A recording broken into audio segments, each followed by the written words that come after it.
नमस्कार। प्रेमानंद परिवार में आप सभी का बहुत बहुत स्वागत है। दोस्तों, आप जानते हैं प्रेमानंद हमेशा से दैविक, बौद्धिक और प्राकृतिक ज्ञान पर बातें करता है। आपकी मुलाकात कराता है उस शख्सियत के साथ में जो कि समाज में, इस देश में बहुत सारे गुणों से ओतप्रोत रहते हैं। आज बहुत ही हर्ष का विषय है कि हमारे स्टूडियो में एक ऐसी ही शख्सियत है जिन्होंने न केवल भारतवर्ष में बल्कि पूरे विश्व में अपनी विजय पताका फहराई। जी हाँ, मैं जिक्र करना चाहता हूँ प्रोफेसर ए गोपाल कृष्ण अय्यर का। बहुत बहुत स्वागत। नमस्कार जी। दोस्तों, हर किसी चीज में प्राण बहुत महत्वपूर्ण काम करते हैं। जो ये रचना की है सृष्टि की, उसमें परमेश्वर ने, भगवान ने हम सभी में एनर्जी डाली, प्राण डाले, तभी हम दैविक, बौद्धिक और प्राकृतिक ज्ञान की बातें करते हैं। तभी हमारे अंदर इतनी ताकत आती है कि हम अपने इस संसार की जो रचना हो रखी है उसको चलाने में से उठकर। तो आज के जो हमारे अतिथिगण हैं वो प्रोफेसर ए गोपाल कृष्ण अय्यर साहब हैं। एनर्जी के क्षेत्र में इन्होंने अपरंपार सफलताएं प्राप्त की हैं और इन्होंने भारत देश के लिए काफी वर्षों से बहुत बहुत काम किया। इनके ज्ञान की धारा में क्या क्या बातें हैं, क्या क्या अनुकूल बातें हैं, उस पर आज हम चर्चा करेंगे। तो प्रोफेसर साहब, हम ये जानना चाहते हैं, भारत की बात हम करना चाहते हैं। एक ज़माना था जब भारत को हम सोने की चिड़िया कहते थे, लेकिन समय बदलता गया और वो उसमें क्षीणता होती गई। आज हम उम्मीद करते हैं एक बार फिर से क्या भारत विश्व पताका फहराने में कामयाब हो पाएगा, एक बार फिर से सोने की चिड़िया बन पाएगा। हम आपके विषय पर आते हैं, एनर्जी की बात करते हैं। एनर्जी कई तरह से होती है। एनर्जी में सस्टेनेबिलिटी की बात की जाती है, एनर्जी में और सारे कई विषय हैं। तो आप किस रूप में देखते हैं, भारत को किस रूप में पाते हैं? देखिए, अगर आप ऊर्जा के संबंध में देखेंगे तो अब जिस टॉपिक को आपने छेड़ा उसमें एनर्जी कई फॉर्म की हैं। एक एनर्जी जो हम फिजिकल डायमेंशन की एनर्जी कहते हैं, जो आप देखते हैं कि प्रकृति के अंदर देखते हैं कि पानी फ्लो हो रहा है तो उसमें एनर्जी है, ठीक है। आप दूसरा देखते हैं कि पवन में एनर्जी है। आप देखते हैं कि जो सूरज आ रहा है वो दो प्रकार की एनर्जी दे रहा है। एक तो जिसको हमने फोटोवोल्टिक कहा है, जो उसकी लाइट एनर्जी का इफेक्ट है, मतलब जो उसकी ऊर्जा जो उसके क्या बोलते हैं रोशनी से निकल रही है, ठीक है। दूसरी जो उसकी ऊर्जा है वो हीट एनर्जी है, जिसको हमने अभी तक ट्रैप नहीं किया है, ठीक है। तो ये इस तरह की ऊर्जा है। तो ये आप पुरातत्व और पुराने काल से आप चले आएँ तो ये केवल भारतीय संस्कृति की नज़र से नहीं देखिए, एक सिविलाइजेशन की नज़रिए से देखिए, क्योंकि हम वो संस्कृति तो 10 साल 1000 साल पुरानी है। और इसको मैं कभी भी किसी एक धर्म से जोड़ के नहीं देखूँगा, इसको मैं उससे उठ के, क्योंकि धर्म सारे बाद में बने, उससे पहले उठ के, जैसे वैदिक प्रकृति में आप प्रक्रिया में जाएंगे तो वैदिक सिस्टम एक ऑर्गेनाइज पहला सिस्टम था। पर वैदिक सिस्टम अपने में ही उसकी ओरिजिन ऑफ सिविलाइजेशन नहीं कहा जा सकता, उससे पहले से हम थे, क्योंकि वेदा भी हम लोगों ने बनाए ना। तो इसलिए अगर आप उसको बहुत अच्छे से समझेंगे तो भारत मूलभूत में जो प्राकृतिक वातावरण के ऊपर जो हमने जिसको पूजनीय समझा, हमने उसी से हमने ऊर्जा उत्पन्न की बातें करी। इस बात को हम मान सकते हैं कि जो भारत की शक्ति है, एनर्जी है, उसको पूरा विश्व जो है शाबाशी देता है हर तरह से। अगर हम देखें, चाहे वो पुरातन काल की बात हो या वर्तमान काल की बात हो, भारत ने अपनी एनर्जी से सभी को लाभांश दिया है। हाँ, बिल्कुल। अभी जो कोरोना काल की ये जो समय चल रहा है, इसमें भी अगर आप थोड़ा सा ज्ञान की तरफ अगर रोशनी डालेंगे तो भारत ने कुछ छोटे देशों को अपनी वैक्सीन वहां पर भिजवाई। तो उसका कारण यही है कि वो चाहता है कि उसका अगर पड़ोसी, उसका साथी ताकतवर होगा तो वो ताकत का समावेश अपने देश में भी आएगा। तो ऐसे में जो एनर्जी है वो स्वयं के भीतर ना आकर स्वयं के साथ साथ अपने साथी के पास भी आए, तो उससे एनर्जी का एक बड़ा एक रूप देखने को मिलता है। तो उस रूप में हम शुरुआत कर रहे हैं कि जैसे हम दैविक, भौतिक और प्राकृतिक विज्ञान पर भी बात करते हैं, तो उस रूप में भारत की जो शक्ति है, भारत की शक्ति वैज्ञानिक रूप से भी थोड़ा सा बढ़ी है। देखिए क्या है कि हमारे पड़ोसियों के साथ मिलकर भी बढ़ी है।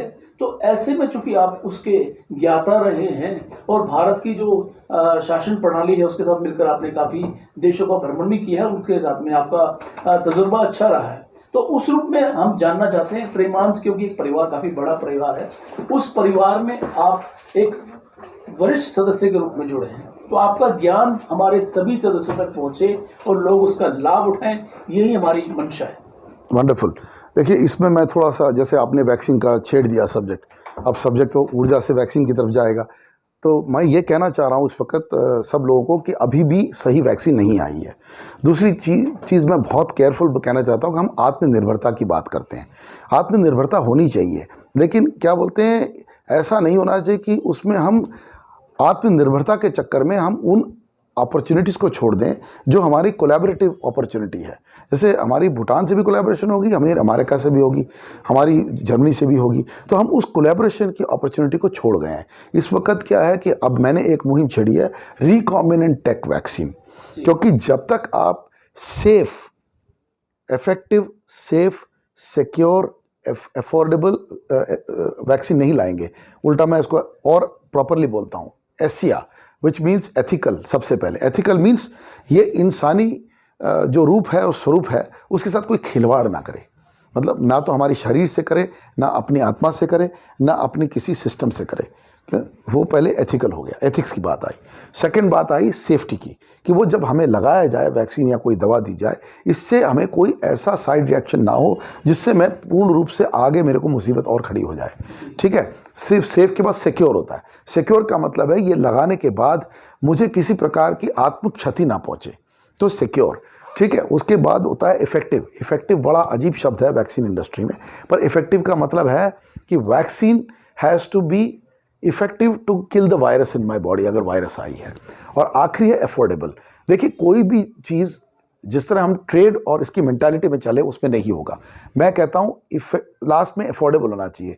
तो कुछ भी हो, हमारी व्यू है कि पैसे तो लगेंगे इसमें, कुछ तो होगा, फ्री तो कुछ नहीं मिलेगा, क्योंकि there is no free lunch, लेकिन 10 यूरो के अंदर वैक्सीन मिलनी चाहिए। मतलब अगर हम आज टेस्टिंग कर रहे थे 1400 रुपये में, कभी हमने 4000 रुपये में टेस्टिंग करी, अभी भी हम जाके 850 रुपये, जब हम एयरपोर्ट पे उतरते हैं बम्बई में, तो RT-PCR टेस्ट अब 600 का हो गया पिछले हफ्ते। तो आप वैक्सीन को 200 रुपये में आप पानी लगाएंगे, क्या लगाएंगे, थोड़ा ख़राब लगेगा मैं बोलूँगा। तो vaccine quality is very important. आपने एक सब्जेक्ट छेड़ा, इसलिए मैंने जनता के लिए बताया, vaccine quality is very important. And ये जो सारे फैक्टर मैंने कहा बहुत इंपॉर्टेंट है। मैं किसी का नाम नहीं लेना चाहूँगा, पर बताना चाहूँगा, जो भी वैक्सीन, जो 4 टेक्निक हैं, mRNA, DNA, इनएक्टिवेटेड वायरस और वेक्टर बेस्ड, ये चारों टेक्निक बड़ी बड़ी डेंजरस है, अनप्रोवन है। इसके ऊपर सरकार फिर से सोचे और ये ना करे कि हम अपना जो मौका है रिकॉम्बिनेंट का, जो क्लासिकल वैक्सीन है दुनिया भर में बनाई गई, उसमें नॉन सब्सटेंसेस ऑफ बायोसिमिलर इस्तेमाल किए गए और उसके साथ नॉन एडजुवेंट, जिसकी रिएक्शन का पता है ह्यूमन बॉडी के साथ, उसका अंदाज़ा है हमें। और ये बड़ा डिफिकल्ट है वैक्सीन बनाना रिकॉम्बिनेंट से, क्योंकि इसमें परमिटेशन, कॉम्बिनेशन, हज़ारों नहीं करोड़ों के तादाद में आपको लैब में काम करना पड़ेगा। तो इस जल्दबाजी में तो कुछ किया नहीं जा रहा है।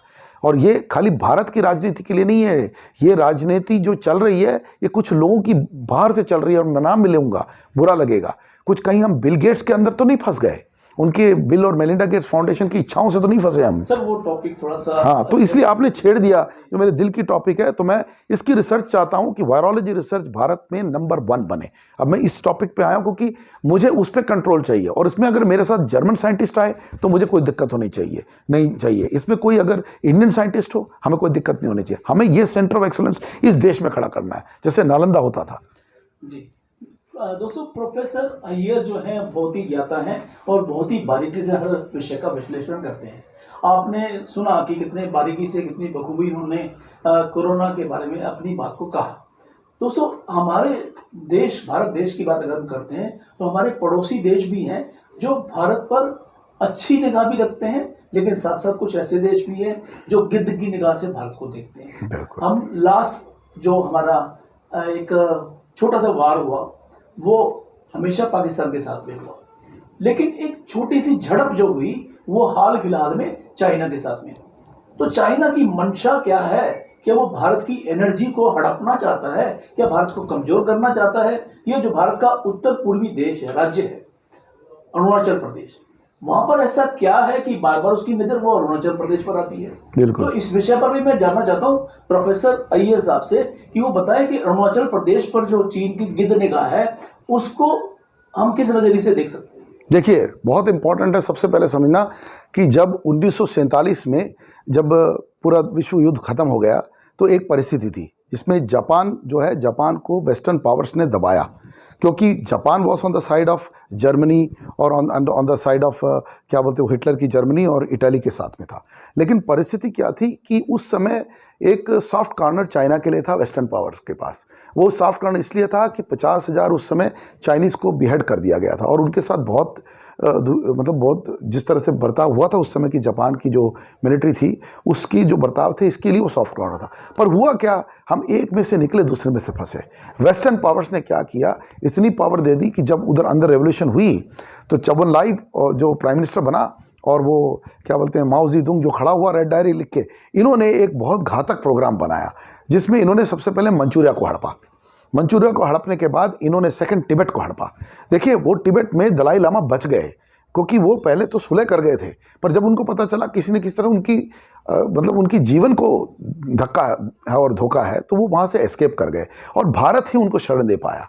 तो बेसिक बात क्या थी कि तिब्बत को क्यों उन्होंने कब्जा किया, क्योंकि पानी था ही नहीं। पानी तो तिब्बत में था, सारी नदियाँ तिब्बत में फ्लो कर रही थी। और दूसरी चीज़ थी, तिब्बत के अंदर पॉपुलेशन नहीं थी।